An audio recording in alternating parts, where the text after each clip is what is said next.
Don't you just love that sound? The sound of a straight pull rifle.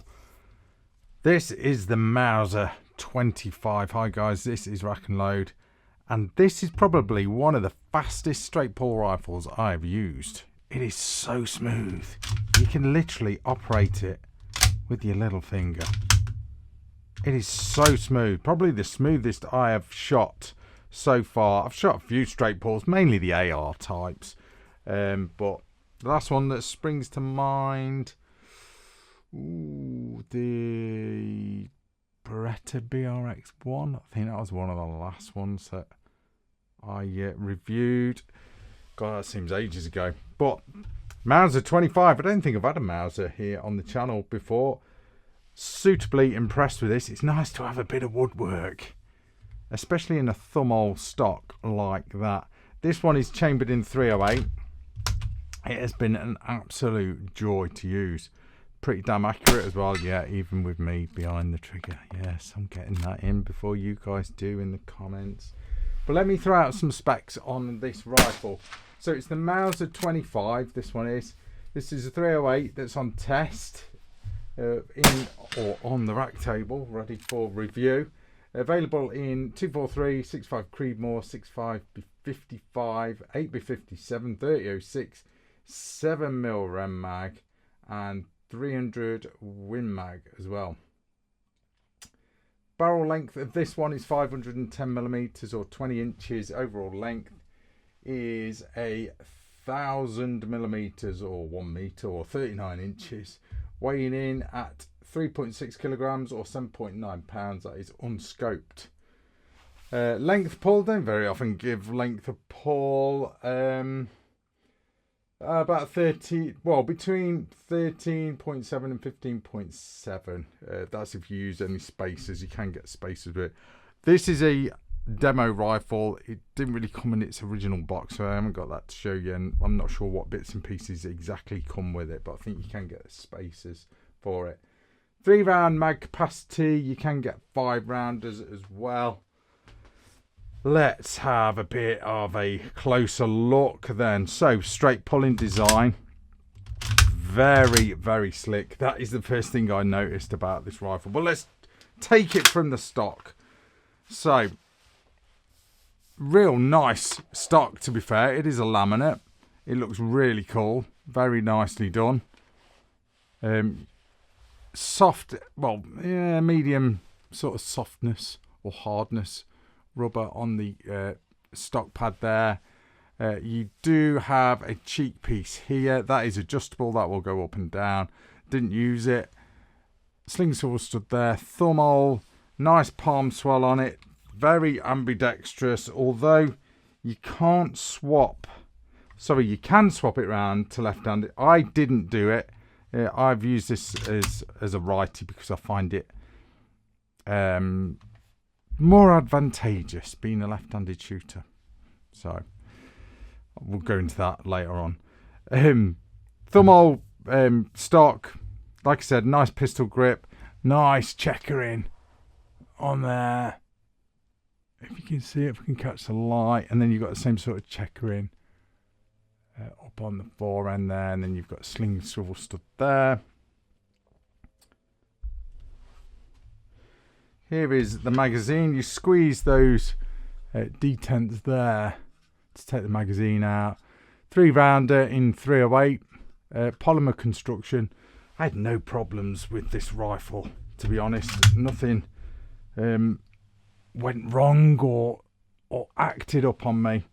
Very reliable. I had no issues whatsoever. It's just so smooth to shoot. Just a joy to shoot. Now let's give it a bit of a field strip for you, and I'll show you the bolt and all what's going on there. Okay.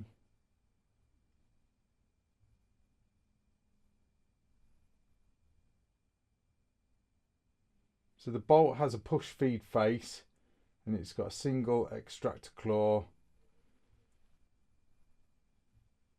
twin sprung ejector pins. Very reliable.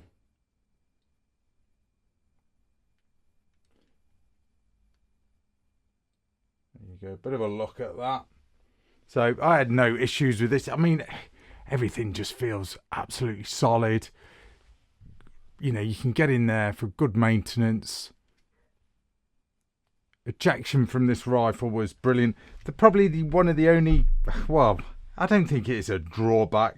You can't sort of top feed it into the magazine. Not that you would anyway. I mean, why would you? When it's only a 3-round mag, why are you going to have the hassle of trying to push those rounds into the mag when it's only a 3-round mag anyway? You can obviously just chuck a round in and slam it short. That's fine. But you know, with the design of the magazine, where you've got to sort of push them in and back, it just ain't going to work. You can't sort of just pop them in like on a lot of bolt actions, for example. I think you can top feed them on a BRX1, if I remember rightly. Picatinny rail fitted on this. Free floating barrel, cold hammer forged barrel. Threaded at the end. I wasn't running a mod or anything, and this test rifle hasn't got the end cap with it, so that's how I shot it, pretty much as it is. Really nice to shoot. It's just nice to have something a little bit different on the channel. You know, it's all gone a bit tactical recently with me, but it seems to have anyway. I seem to be getting a lot of funky tactical stuff. How did it do on the range or accuracy wise? Well, pretty good actually. This is 308. You know, it's got a cold hammer forged barrel, and it's free floating, so that should offer a decent bit of accuracy, you'd think. That's 15x1 thread, by the way. Sorry, I forgot to mention 15x1 thread on this one. So, how did it go? Well, it did all right actually. Let me get to one of my targets. So I used a variety of ammo. Well, 4 varieties of ammo to be precise. So the first one was what did we zero on? What did I zero? I zeroed on golden target from Norma. Golden target match from Norma. That's what I zeroed on. That stuff was pretty damn good. This is 100 yards. There we go. Pretty damn happy with that. Really happy with that. At 100 yards, that is mega. For me, anyway. Absolutely mega. And then we went on to... I can't remember what order we really went on this. Hornaday, I'll just show you all the different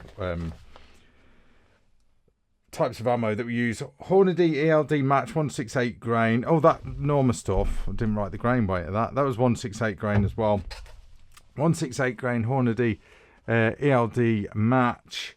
That was pretty good as well. That was a good group there. Happy with that. Yeah, that was all right. It's probably me. And then we used some Norma Eco Strike, which is the 150 grain. This is the non-toxic stuff. Still got some left in that box. That did pretty damn good as well. That's where they were landing. And I used some Hornaday Black as well, which is the 155 grain. So that stuff did pretty damn good as well. There we go. Well, probably could have done better, but the Norma Golden Target match did pretty damn good. And the ELDM's 168 grains seems to like the 168 grains, to be honest. So that was my shooting anyway. Got it shredded, this target. I had this next to a gong, so it was getting a bit of splash off the gong, hence all the shrapnel that's gone through this target. So, but yeah, that was the accuracy.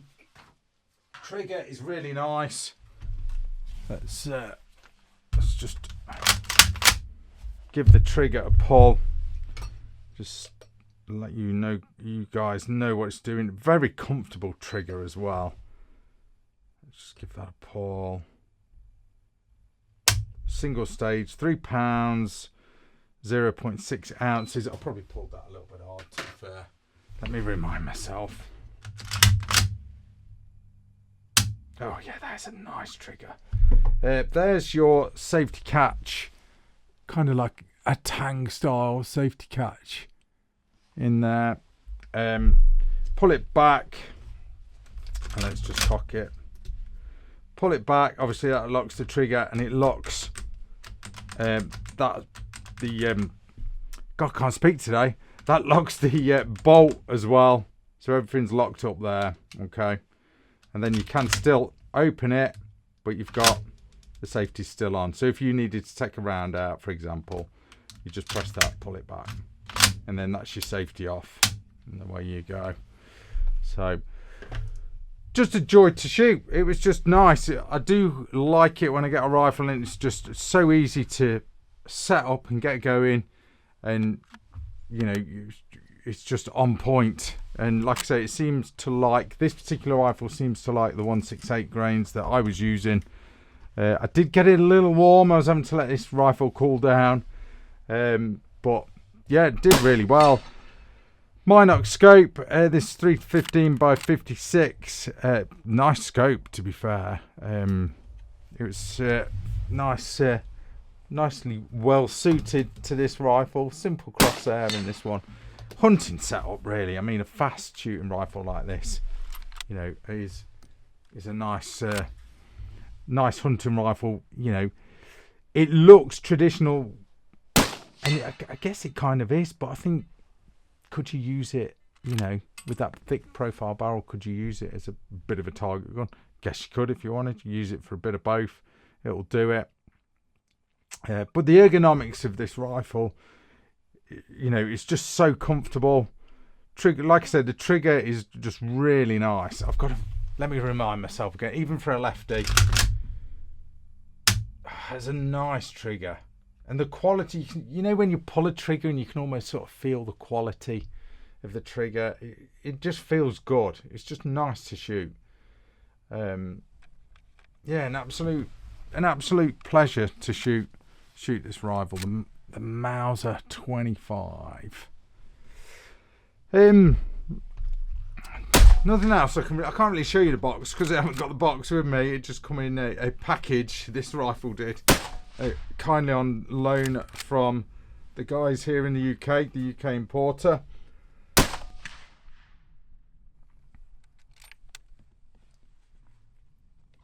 But no, a decent rifle. If you are after something a little bit different, and I mean straight pulls, you've either got what?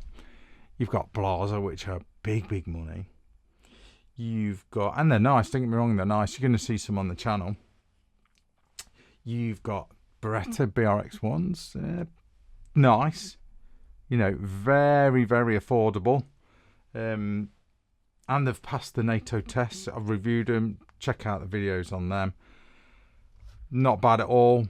But I think if you want something a little bit in between, you know, a bit more quality, but not, you know, eye-wateringly expensive, then I think something like this will certainly do the job. And it's a Mauser as well, so you know, it's got a good pedigree. I say that I hadn't shot a Mauser for a long time. In fact, I think the last Mauser I shot, unless I'm mistaken, but I don't think I've had one on the channel, I think it was my uncle's Mauser. It was like an old bolt action, you know, when I was like in my teens. But no, the Mauser 25, very impressed. Very fast. I mean, I didn't really use it mega fast, I don't think. I'll roll in footage. Maybe I did, but I kind of like to be gentle with lone guns. Yeah, it performed really well. There's nothing that I can really sort of say that I don't like about it. It just feels very tough and solid. With laminate stocks, well, with any wooden stock, I always sometimes cringe a little bit on how thin Sometimes it can be down the sides, you know, around that area there. But there, this seems all right, you know, pretty decent. But anyway, there you go. I'm not going to go into massive detail. I'll chuck in loads more detail down below in the details of the video. But no, the Mauser 25 performed really well with my ammo that I'd got on the go anyway. Did really well. Good fun shooting it on steel as well. I think I was shooting the balls of steel with this one. And my sort of spinning gong, pinging that round.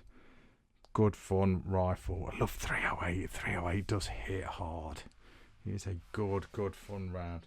Anyway, guys, I'm going to leave it at that. That is your rack and load review of the Mauser 25. This one is in 308.